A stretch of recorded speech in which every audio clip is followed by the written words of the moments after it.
California Congressman Devin Nunes. Congressman, thank you very much for being here this morning. So I think for our viewers, the question is absolutely. Thank you so much. You look at the charges originally against the man who shot Kate Steinle. First-degree murder acquitted, second-degree murder acquitted, other charges acquitted, except for possession of a firearm. Now, this is a guy deported 5 times with 7 previous felony charges.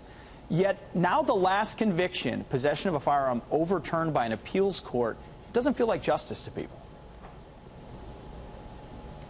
Well, look, you're talking about California, okay? We're a sanctuary state. This is something that has been going on for a long time. So Kate Steinle, it's a horrible situation that happened.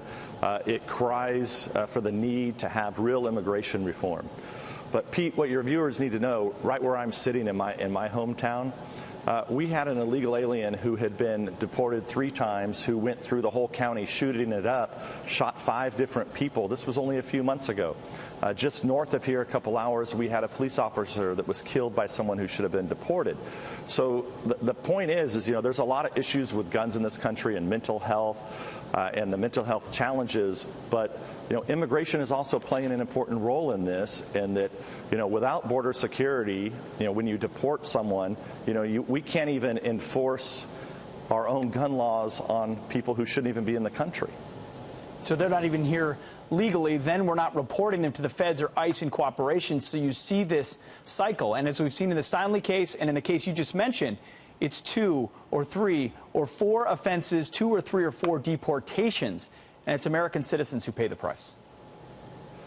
Yeah, and I want to put an exclamation point on what happened right here in my home county, because it got very little news coverage. It was right around Christmas time, and we had an illegal alien who took multiple weapons and drove around in a 20-mile radius, shot 5 different people.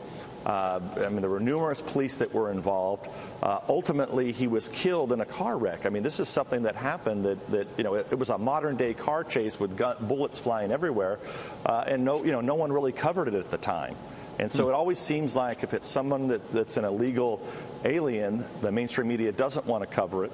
However, you know, when there's other issues, mental health issues, homeless issues, the media, you know, also seems to be missing in action in that too. Oh, Congressman, you're shaking me to the core that there might be bias of omission inside our media as far as the narrative they want to tell. Just a little bit. Just a little bit. Speaking of bias in the media, I need to ask you about James Comey. Obviously, the Inspector General coming out with his report, which is quite damning for what Comey did when he was the FBI director. There's a Wall Street Journal op-ed entitled that caught our eye. It was entitled, "Hurricane Comey was a national disaster." Now, we're dealing with real hurricanes, but in this case, it's a political one. Inside that op-ed, part of the argument is usual presidential honeymoon. Imagine if Trump had a usual presidential honeymoon instead of the hurricane unleashed, trying to portray him as a Russian stooge. You can't put that back in the box.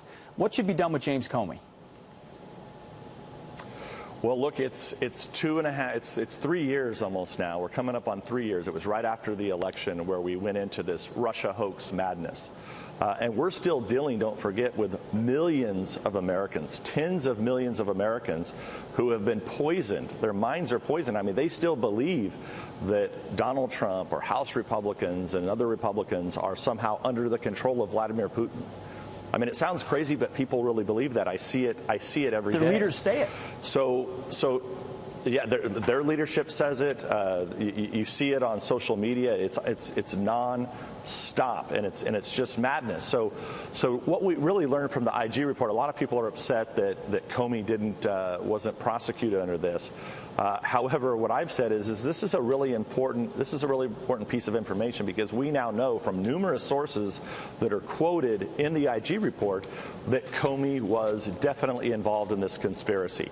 You know, he's always tried to pretend like he's above it. He's just trying to do the right thing, and then, you know, maybe some things happened down below him with McCabe and others, and, you know, he doesn't recall things. So this is a guy who ultimately will see justice, I believe, once Durham is done. Durham is the man who's been appointed by the Attorney General.